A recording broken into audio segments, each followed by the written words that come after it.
स्वागत है हमारे वर्कसार के यूट्यूब प्लेटफॉर्म पर। तो जैसा कि आप लोगों को पता ही हमारी यूपी पुलिस कांस्टेबल एग्जाम को टारगेट करते हुए हिंदी की बेहतरीन प्रैक्टिस सीरीज चल रही है।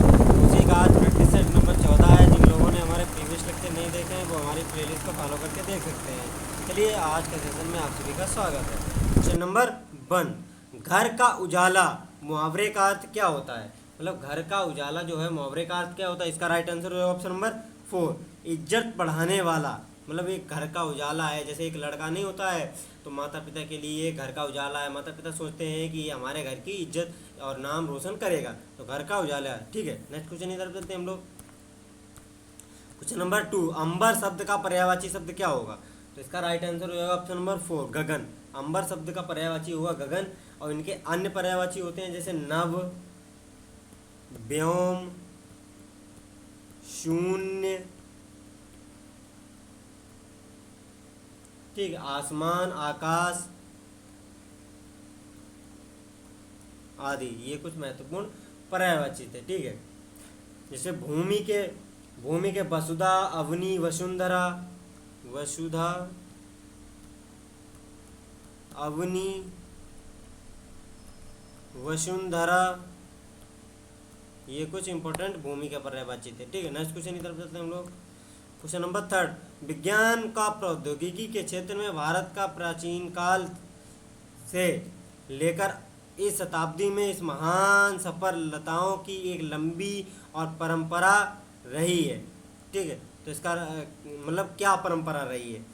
तो इसका राइट आंसर हो जाएगा ऑप्शन नंबर 2, उपलब्धियों और अनूठी उपलब्धियों से भरपूर और अनूठी परंपरा रही है। ठीक है, नेक्स्ट क्वेश्चन की तरफ चलते हैं हम लोग। क्वेश्चन नंबर 4, दिए गए विकल्पों में से शुद्ध वाक्य पहचानिए। तो इसका राइट आंसर हो जाएगा ऑप्शन नंबर 2, मेरो, सॉरी ये नहीं हो। इसका राइट आंसर है ऑप्शन नंबर 1, मोर के पंख सुंदर होते हैं। मोरों के पंख सुंदर नहीं होते हैं, ये गलत है। मोर का पंख, ये नहीं, ये भी गलत है। मोरों के पंख, ये भी गलत है। ठीक है, मतलब मोर के पंख सुंदर होते हैं। ठीक है, नेक्स्ट क्वेश्चन की तरफ चलते हैं हम लोग। क्वेश्चन नंबर 5, उसकी बहन नाम मालती है। मतलब उसकी बहन, यहाँ पे डैश है, उसकी बहन का नाम मालती है। तो इसका राइट आंसर होगा ऑप्शन नंबर 4, उसकी बहन का नाम मालती है। ठीक है, नेक्स्ट क्वेश्चन की तरफ चलते हैं हम लोग। क्वेश्चन नंबर 6, यह कथा उस समय की है जब लंका जाने के लिए भगवान श्री राम ने सेतु के पूर्व समुद्र तट पर शिवलिंग स्थापित किया था। मतलब स्थापित क्या किया था? तो इसका राइट आंसर है ऑप्शन नंबर 3, निर्माण और स्थापित किया था। वहीं पर निर्माण भी किया था, वहीं पर स्थापित भी किया था। ठीक है, नेक्स्ट क्वेश्चन इधर चलते हैं हम लोग। क्वेश्चन नंबर 7, जिसने देश के साथ विश्वासघात किया हो, उसका राइट आंसर हो जाएगा ऑप्शन नंबर, इसका राइट आंसर होगा ऑप्शन नंबर 3, देशद्रोही। जिसने देश के साथ विश्वासघात किया हो, देशद्रोही। जिसने विश्वास तोड़ दिया हो वो विश्वासघाती होता है। ठीक है, नेक्स्ट क्वेश्चन इधर चलते हैं हम लोग। क्वेश्चन नंबर 8, निश्चित समय के भीतर पत्र का उत्तर प्राप्त होने की दिशा में अनुमोदक के रूप में भेजा जाने वाला पत्र क्या होता है? तो इसका राइट आंसर होगा ऑप्शन नंबर 3, परिपत्र। ठीक है, नेक्स्ट क्वेश्चन इधर चलते हैं हम लोग। क्वेश्चन नंबर 9, किस क्रम में सत्य कथन है? 4 ऑप्शन दिए गए हैं, किस क्रम में सत्य कथन है? तो इसका राइट आंसर होगा ऑप्शन नंबर 1, सरकारी कामकाज की भाषा को ही राजभाषा कहा जाता है। ठीक है, नेक्स्ट क्वेश्चन की तरफ चलते हैं हम लोग। क्वेश्चन नंबर 10, किस क्रम में सही मेल नहीं है? मतलब किस क्रम में जो है वो सही मेल नहीं है? तो इसका राइट आंसर होगा ऑप्शन नंबर 1, ग्रह, दशा, गृह, घर। ठीक है, ये ग्रह क्यों गलत है? मतलब दशा नहीं होती है। ग्रह जो सूर्य के चारों ओर परिक्रमा करते हैं, जैसे पृथ्वी हो गया, मतलब शुक्र हो गया, ये ग्रह वाले वो हैं। ठीक है, ये दशा नहीं होती है। चिर, बहुत समय, चीर, वस्त्र का खंड। ठीक है, तरणी, सूर्य, तरणी, नाव, ये भी है। मात्र, केवल, मातृ, माता, ये तीनों ही सही है। तो इसका राइट आंसर है ऑप्शन नंबर 1। नेक्स्ट क्वेश्चन इधर चलते हैं हम लोग। क्वेश्चन नंबर 11, किस क्रम में भद्र का तद्भव शब्द दिया गया है? मतलब भद्र का तद्भव शब्द दिया गया है। तो इसका राइट आंसर होगा ऑप्शन नंबर 1, भद्र का होता है भला। ठीक है। नेक्स्ट क्वेश्चन इधर चलते हैं हम लोग। क्वेश्चन नंबर 12, सामने जो बड़ा सा मकान दिखाई दे रहा है वह मेरा है, मैं कौन सा सर्वनाम है? तो इसका राइट आंसर हो जाएगा ऑप्शन नंबर 3, निश्चयवाचक। मतलब वह जो सामने दिख रहा है बिल्कुल निश्चित वस्तु है, वो संकेत कर रहा है, तो ये हो जाएगा निश्चयवाचक सर्वनाम। ठीक है। नेक्स्ट क्वेश्चन इधर चलते हैं हम लोग। क्वेश्चन नंबर 13, बिहारी ने सतसई लिखी, में सतसई शब्द में कौन सा विशेषण है? तो इसका राइट आंसर हो जाएगा ऑप्शन नंबर फर्स्ट, समुच्चय बोधक विशेषण है। ठीक, जैसे बिहारी ने सतसई लिखी, सतसई शब्द में समुच्चय बोधक विशेषण है वह शब्द जो किसी समुच्चय का बोध कराए, मतलब बहुत सतसई माने 700 दोहों का समूह। ठीक है, समुच्चय 700 दोहों का समूह जो होता है का बोध कराए, वहाँ समुच्चय बोधक विशेषण कहलाता है। ठीक है। नेक्स्ट क्वेश्चन इधर देखते हैं हम लोग। क्वेश्चन नंबर 14, किस क्रम में परिमाण बोधक विशेषण है? तो इसका राइट आंसर होगा ऑप्शन नंबर 3, मोहन 2 किलो दूध पी गया। मोहन 2 किलो दूध पी गया, मैं 2 किलो दूध के परिमाण को बता रहा है, मतलब 2 किलो दूध एक निश्चित परिमाण होगा, तो ये निश्चित परिमाणवाचक विशेषण का उदाहरण है। ठीक है। नेक्स्ट क्वेश्चन इधर देखते हैं हम लोग। क्वेश्चन नंबर 15, किस क्रम में सही समास विग्रह नहीं हुआ है? तो इसका राइट आंसर होगा ऑप्शन नंबर 4, नो है जिसमें विधियां नवनिधि। ठीक है, तो इसका सही होगा नौ है जिसमें विधियां, वो होगा नवनिधि का सही विग्रह नहीं है। इसका सही विग्रह जो होगा नई नव विधि, नई नव विधि, ये इसका सही विग्रह होगा। ठीक है। जैसे नीली है गाय, नील गाय, बैलों से खींचे जाने वाली गाड़ी, बैलगाड़ी, क्रोध रूपी अग्नि को क्रोधाग्नि, ये तीनों ही सही है, ये नहीं सही है। ठीक है। नेक्स्ट क्वेश्चन इधर देखते हैं हम लोग। क्वेश्चन नंबर 16, कौन सा विशेषण निश्चित संख्यावाचक विशेषण नहीं है? तो इसका राइट आंसर हो जाएगा 3, सैकड़ों लोग मारे गए। ठीक है, मतलब इसमें निश्चित संख्या नहीं, सैकड़ों लोग, पता नहीं कितने सैकड़ों लोग, 1000, 2000, 100, 200, कितने सैकड़ों लोग मारे गए, कुछ निश्चित है। कुर्ते के लिए 2 मीटर कपड़ा, मतलब 2 मीटर एक निश्चित है ना। ठीक है। चाय में 50 ग्राम चीनी डालो, कितनी? 50 ग्राम, एक निश्चित परिमाण है, मतलब निश्चित संख्या है 50 ग्राम। 1 किलो आम से ज़्यादा मत दो, कितना? 1 किलो, एक निश्चित है, तो इसका राइट आंसर होगा ऑप्शन नंबर 3। नेक्स्ट क्वेश्चन इधर देखते हैं हम लोग। क्वेश्चन नंबर 17, मैंने आम ले लिया को बहुवचन क्या होगा? मतलब मैंने आम ले लिया का बहुवचन क्या होगा? तो इसका राइट आंसर हो जाएगा ऑप्शन नंबर 3, हमने आम ले लिया है। ठीक है। नेक्स्ट क्वेश्चन इधर देखते हैं हम लोग।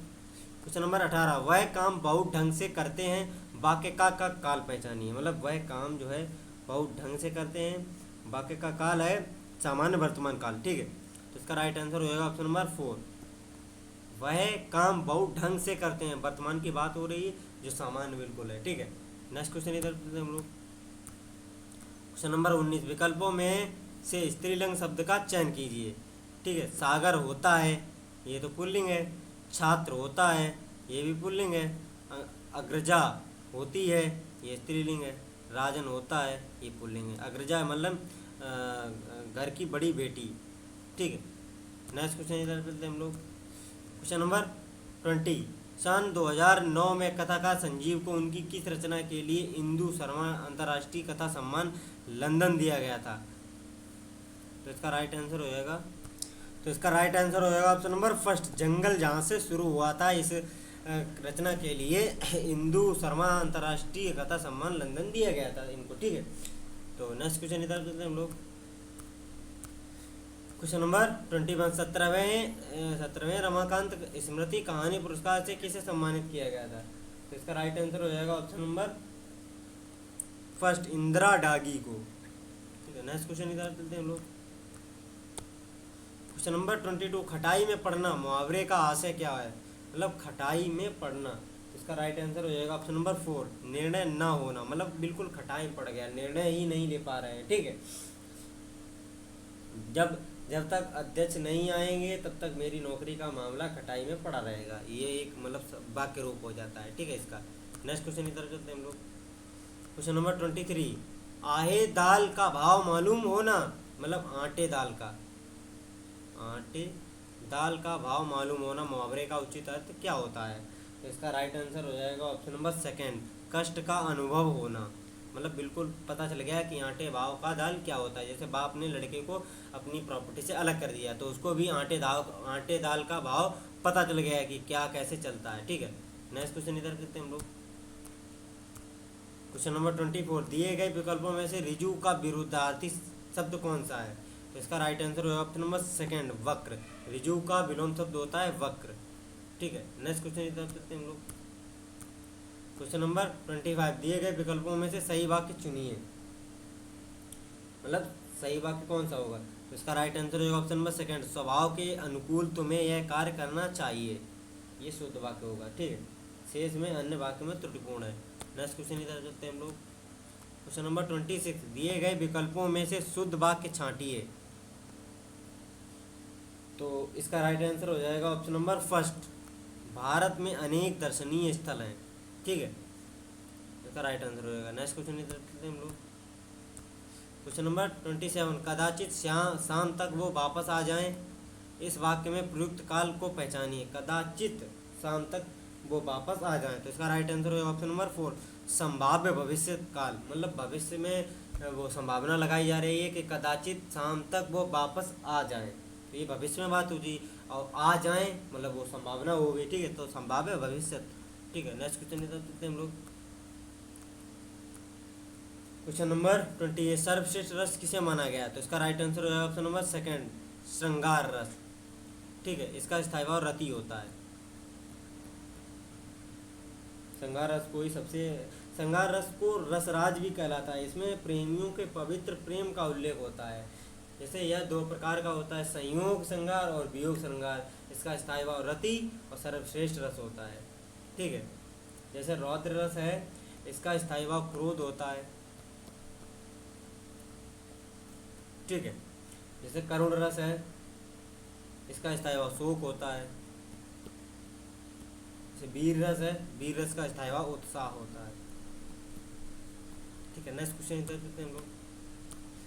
क्वेश्चन नंबर 29, संदेशनी मधुबन कूप भरे में कौन सा अलंकार है? मतलब संदेशनी रघुवन कूप भरे में इसका राइट आंसर हो जाएगा ऑप्शन नंबर 4, अतिशयोक्ति, बढ़ा कर कह रहा है, मतलब संदेशनी मधुबन में कूप भरे। ठीक है, नेक्स्ट क्वेश्चन इधर करते हैं हम लोग। क्वेश्चन नंबर 30, कुंडली 6 चरणों वाले छंद को कहते हैं। इसमें के प्रत्येक चरण में कितनी कितनी मात्राएं होती हैं? तो इसका राइट आंसर हो जाएगा ऑप्शन नंबर 4, इसके प्रत्येक चरण में 24 मात्राएं होती हैं। 6 छंद वाला चरण रहता है। ठीक है, नेक्स्ट क्वेश्चन इधर करते हैं हम लोग। क्वेश्चन नंबर 31, सरस्वती पत्रिका का संपादन किसने किया था? तो इसका राइट आंसर हो जाएगा option number second, Mahavir Prasad Dwivedi ने सरस्वती पत्रिका का संपादन किया था। ठीक है, जो कि 1900 के करीब प्रकाशित हुई थी। ठीक है, और 1903 में महावीर प्रसाद द्विवेदी इसके संपादक बने। हिंदी सरस्वती मासिक पत्रिका थी, ये इंपॉर्टेंट है, मासिक थी, मंथली आती थी। ठीक है, नेक्स्ट क्वेश्चन इधर देखते हैं हम लोग। क्वेश्चन नंबर 32, रेहन पर रघु किस लेखक का उपन्यास है? मतलब रेहन पर रघु किस लेखक का उपन्यास है? तो इसका राइट आंसर हो जाएगा option number second, Kashinath Singh. रेहन पर रघु काशीनाथ सिंह का उपन्यास है। ठीक है, और इनके काशी की अस्सी, ये भी इनका महत्वपूर्ण उपन्यास है। ठीक है, नेक्स्ट क्वेश्चन इधर देखते हैं हम लोग। गद्यांश आ गया, गद्यांश को अच्छे से रीड करेंगे, फिर उनके क्वेश्चन आंसर डिस्कस करेंगे। जैसे कन्नड़ साहित्य के इतिहास में का नाम गर्व के साथ लिया जा सकता है। आपका असली नाम लक्ष्मी नारायण था। में वे जिले के नंद किले में पैदा हुए थे। बचपन में अपनी माता के साथ पुराणों और कीर्तन सुनने का इनको शौक था। ठीक है, यक्षगान देखने में बहुत बड़ा आनंद मिलता था। आप यक्षगान में अभिनय करते थे, पर लिखने भी लगे। उड्डारी के एक उच्च विद्यालय में आप व्यायाम शिक्षक का काम करने लगे। स्वाद से अपने संस्कृत साहित्य में पांडित्य पर श्री रामेघ, अद्भुत रामायण, कुमार बिना आदि आपकी रचनाएं। कवि मुद्दड़ को पार का नाम मनोरमा था। ठीक है, घर की गरीबी के कारण एक श्रेष्ठ कवि अपनी 31 की अवस्था में क्षय रोग से स्वर्ग सिधार गए थे। ठीक है, क्वेश्चन नंबर 33, कवि मुद्दड़ का असली नाम क्या था? तो इनका असली नाम था लक्ष्मी नारायण। ऑप्शन नंबर 3 इसका राइट आंसर हो जाएगा।